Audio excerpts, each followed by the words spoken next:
नमस्कार दर्शक बंधु जय जगन्नाथ आपण मानक आम ए चैनल को स्वागत करुचे एवं आपण मानक हार्दिक स्वागत। दर्शक बंधु 12 अगस्त 2026 बुधवार दिन आकाश रे घटिबाक जाउचे एक विरल पूर्ण सूर्यपराग। दर्शक एई घटना को नहीं अनेक मनरे रही अनेक प्रश्न। सूर्यपराग केतेबेले आरंभ हेबो केतेबेले शेष हेबो, भारत और ओडिशार यह देखाजिबो कि नहीं, सूचक काल रहिबो कि एवं ज्योतिष अनुसार 12टी राशि उपरे यार कौन प्रभाव पड़ी पारे कि केतेक राशि समय नुआ सुजोगर संकेत दे पारे बोली विशेष परंपरा रे हुआ जाए। दर्शक आउ केतेक राशि को धन, स्वास्थ्य, परिवार और निष्पत्ति नेबा क्षेत्र में सतर्क रहिबा को हुआ जाए। दर्शक आपण माने तो सुनिथिबे एवं जानिथिबे मते। तेबे सूर्यपराग भारत को देखा जीवो कि नहीं, ठीक केतेबेले देखा जीवो एवं केतेबेले सूर्यपराग हेबो एवं क्यों राशि रो शुभ किंबा सतर्कतार समय होई पारे। आसंतु आजिर ए विशेष ए वीडियो माध्यम संपूर्ण तथ्य जानिबा। दर्शक वीडियोटी को शेष पर्यंत आपण माने निश्चय देखंतु, कारण शेष रे जानिबा आमे क्यों सहज उपाय करि परिबा। आसंतु दर्शक बंधु वीडियोटी स्टार्ट करने। प्रथमे जानिबा दर्शक बंधु सूर्य पराग कौन। जेतेबेले चंद्र, पृथ्वी और सूर्य मध्य आसी सूर्य को आलोक को ढांकी दिए सेतेबेले सूर्य पराग अटे। दर्शक 12 अगस्ट घटनाटी पूर्ण सूर्य पराग। NASS तथ्य अनुसार पूर्णतार सर्वाधिक अवधि प्राय 2 मिनिट अल्प अधिक हेब। दर्शक यह एक वैज्ञानिक घटना। तेबे भारतीय ज्योतिष परंपरा रे सूर्य को आत्मविश्वास, सम्मान, नेतृत्व और प्रतिष्ठार कारक भाव देखा जाए। दर्शक सेतिपाई ग्रहण समय को नहीं ज्योतिषीय आलोचना होता है। दर्शक मेष राशि। दर्शक मेष राशि लोकों समय को नुआ योजना आरंभ करिवार संकेत भावे निया जाई पारे। दर्शक चाकरी करुथिबा लोक माने निज निज काम रे अधिक ध्यान दियंतु। आपण माने ऑफिस रे का सहित अजोता विवाद करंतु नहीं। आपण व्यवसायी मानक नुआ सुजोग मिली पारे, किंतु बड़ आर्थिक निष्पत्ति नेबा बेले भल भाव विचार करंतु। परामर्श अत्यधिक राग और तरबरिया निष्पत्ति जमार भी नियंतु नहीं। दर्शक आपण माने भावी चिंती की जेकोसी निष्पत्ति नेबे भावी चिंती की आपण माने नियंतु, नचेत आपणकर क्षति मध्य होई पारे। दर्शक सेतिपाई भावी चिंती की नियंतु। वृष राशि। दर्शक बंधु वृष राशि पाई समय आर्थिक योजना और परिवार सहित जड़ित रही पारे। दर्शक किछि लोकों को पुराना टंका फेरिबार आशा देखा जाई पारे। चाकरी रे दायित्व बढ़ी पारे। परिवार रे छोट कथा को नहीं मनोमालिन्य होई पारे। तेनु कथा कहबा बेले संयम रखंतु। परामर्श अजथा खर्च करंतु नहीं। दर्शक आपण माने अनावश्यक खर्च उपरे नियंत्रण रखंतु। मिथुन राशि। दर्शक बंधु मिथुन राशि ए समय शुभ परिवर्तन संकेत दे पारे। दर्शक बंधु नुआ लोकों सहित संपर्क हेब। चाकरी खोजुथिबा लोकों नुआ सुजोग मिली पारे। व्यवसाय रे नुआ योजना करि पारंती आपण माने, किंतु कार कतारे आसी टंका निवेश करने पूर्व भल भाव जांच करंतु एवं भल भाव भावी चिंती की निष्पत्ति नियंतु, नचेत आपण मानकर क्षति भी होई पारे। कर्कट राशि। ଦର୍ଶକ ବନ୍ଧୁ କର୍କଟ ରାଶିର ଏହି ସମୟରେ କର୍କଟ ରାଶିଙ୍କ ଏହି ସମୟରେ ଭାବନା ଉପରେ ନିୟନ୍ତ୍ରଣ ରଖିବା ଦରକାର। ପରିବାରର କୌଣସି ବିଷୟ ଆପଣଙ୍କୁ ଚିନ୍ତିତ କରିପାରେ। ପୁରୁଣା କଥାକୁ ନେଇ ଅଧିକ ଚିନ୍ତା କରନ୍ତୁ ନାହିଁ। ଆପଣ ଆର୍ଥିକ ମାମଲାରେ ସତର୍କ ରୁହନ୍ତୁ।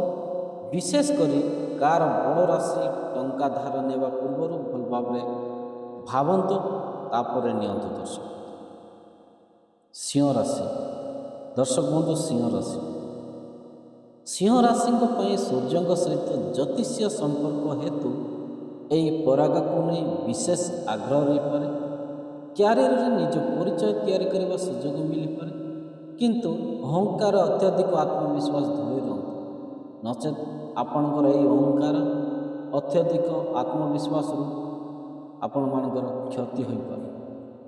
ବରିଷ୍ଠ ଅଧିକାରୀଙ୍କ ସହିତ ଭଲ ସମ୍ପର୍କ ରଖିବା ଆପଣଙ୍କ ପାଇଁ ଲାଭଦାୟକ ହେବ। କନ୍ୟା ରାଶି। ଦର୍ଶକ ବନ୍ଧୁ, କନ୍ୟା ରାଶି ପାଇଁ ଏହି ସମୟରେ ଯୋଜନା କରି କାମ କରିବା ଅତ୍ୟନ୍ତ ଜରୁରୀ। କାମର ଚାପ ବଢ଼ିପାରେ, ଅଧିକ ପରିଶ୍ରମ କରିବାକୁ ପଡ଼ିପାରେ। ଧନ ସମ୍ପର୍କରେ ନୂଆ ଯୋଜନା କରିପାରନ୍ତି, କିନ୍ତୁ ତୁରନ୍ତ ଲାଭ ପାଇବାର ଆଶାରେ ଝୁମ୍ପ ନିଅନ୍ତୁ ନାହିଁ। ଦର୍ଶକ ବନ୍ଧୁ, ନଚେତ୍ ତୁମର ଆଶାରେ ହିଁ ରହିଯିବ। ତୁଳା ରାଶି। ଦର୍ଶକ ବନ୍ଧୁ, ତୁଳା ରାଶିଙ୍କ ପାଇଁ ଏହି ସମୟ ସମ୍ପର୍କ କ୍ୟାରିୟର ଦୃଷ୍ଟିରୁ ଗୁରୁତ୍ୱପୂର୍ଣ୍ଣ ହୋଇପାରେ। ପ୍ରେମ ସମ୍ପର୍କରେ ଥିବା ଲୋକଙ୍କ ନିଜ ସାଥୀଙ୍କ କଥା ବୁଝିବାକୁ ଚେଷ୍ଟା କରନ୍ତୁ। ଆପଣ ବ୍ୟବସାୟରେ ଭାଗଧାରଙ୍କ ସହିତ ସ୍ପଷ୍ଟ ଭାବରେ କଥା ହୁଅନ୍ତୁ। ଭୁଲ ବୁଝାବୁଝିରୁ ଦୂରେଇ ରୁହନ୍ତୁ। ବିଚା ରାଶି। ଦର୍ଶକ ବନ୍ଧୁ, ବିଚା ରାଶିଙ୍କ ପାଇଁ ଏହି ସମୟ ସତର୍କତା ହିଁ ସବୁଠାରୁ ଉପାୟ। ଦର୍ଶକ ବନ୍ଧୁ, ଆର୍ଥିକ କାରବାରରେ କାଗଜପତ୍ର ଭଲ ଭାବରେ ପଢ଼ି ତାପରେ ନିଷ୍ପତ୍ତି ନିଅନ୍ତୁ।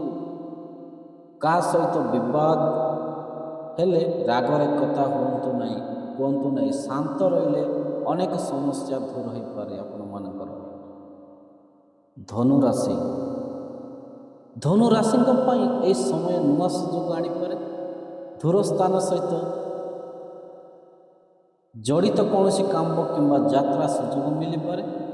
ଛାତ୍ରଛାତ୍ରୀମାନେ ପାଠପଢ଼ାରେ ଅଧିକ ଧ୍ୟାନ ଦେଲେ ଭଲ ଫଳ ଆପଣମାନେ ନିଶ୍ଚୟ ପାଇପାରନ୍ତି। ମକର ରାଶି। ଦର୍ଶକ ବନ୍ଧୁ, ମକର ରାଶିଙ୍କ ପାଇଁ ଏହି ସମୟ ଧୈର୍ଯ୍ୟ ଓ ପରିଶ୍ରମ ଆବଶ୍ୟକ। ଦର୍ଶକ ବନ୍ଧୁ, କାମରେ ଧୀରେ ଧୀରେ ଉନ୍ନତି ଆସିପାରେ।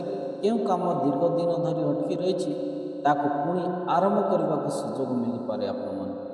ଧନ ସଞ୍ଚୟ ଉପରେ ଗୁରୁତ୍ୱ ଦିଅନ୍ତୁ। କୁମ୍ଭ ରାଶିଙ୍କ ପାଇଁ ଏହି ସମୟ ନୂଆ ଚିନ୍ତାଧାରା ଓ ନୂଆ ଯୋଜନା ଆଣିପାରେ।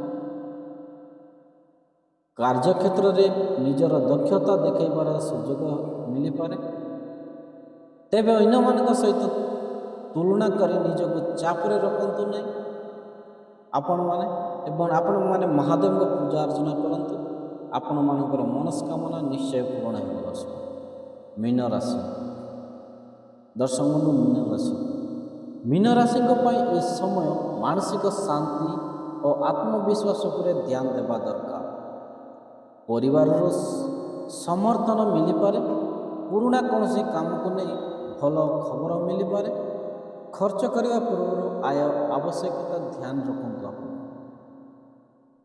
ଆପଣମାନେ ଜାଣିବା ଆଜି କେଉଁ ରାଶି ସତର୍କ ରହିବେ। ଦର୍ଶକ ବନ୍ଧୁ, ଆସନ୍ତୁ ଜାଣିନେବା। ପରମ୍ପରାଗତ ଜ୍ୟୋତିଷ ଭାବନା ଆଧାରରେ ଏହି ଭିଡ଼ିଓ ମାଧ୍ୟମରେ କର୍କଟ ରାଶି, ବିଚା ରାଶି, କନ୍ୟା ରାଶି ଓ ମକର ରାଶିଙ୍କୁ ଅଧିକ ସତର୍କ ରହିବାକୁ କୁହାଯାଇପାରେ। ଦର୍ଶକ, କିନ୍ତୁ ଏହାକୁ ଭୟର କାରଣ କରନ୍ତୁ ନାହିଁ।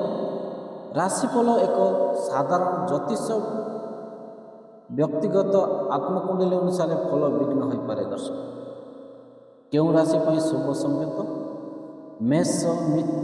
ମେଷ ରାଶି, ମିଥୁନ ରାଶି, ସିଂହ ରାଶି, ଧନୁ ରାଶି, କୁମ୍ଭ ରାଶି ଏବଂ ଏହି ସମୟକୁ ନୂଆ ସୁଯୋଗ, କାର୍ଯ୍ୟକ୍ଷେତ୍ରରେ ଆଗକୁ ବଢ଼ିବାର ନୂଆ ଯୋଜନା ସମୟ ଭାବେ ବ୍ୟାଖ୍ୟା କରାଯାଇପାରେ। ଦର୍ଶକ, ଗ୍ରହଣକୁ ନେଇ ଭୟ କରିବା ପରିବର୍ତ୍ତେ ନିଜ ମନକୁ ଶାନ୍ତ ରଖନ୍ତୁ। ଆପଣମାନେ ପରମ୍ପରା ଅନୁସାରେ ଆପଣ ନିଜ ସାମର୍ଥ୍ୟ ଅନୁସାରେ ଦାନ କରିପାରନ୍ତି, ପ୍ରାର୍ଥନା କରିପାରନ୍ତି ଏବଂ ମନ୍ତ୍ର ଜପ କରିପାରନ୍ତି। ଆପଣମାନେ ଓମ୍ ସୂର୍ଯ୍ୟାୟ ନମଃ ମନ୍ତ୍ରକୁ ଶ୍ରଦ୍ଧାର ସହିତ ଜପ କରିପାରନ୍ତି ଏବଂ ସବୁଠାରୁ ଜରୁରୀ କଥା, ଗ୍ରହଣକୁ ନେଇ ଅନ୍ଧବିଶ୍ୱାସ କିମ୍ବା ଭୟରେ ଆପଣମାନେ ପଡ଼ନ୍ତୁ ନାହିଁ।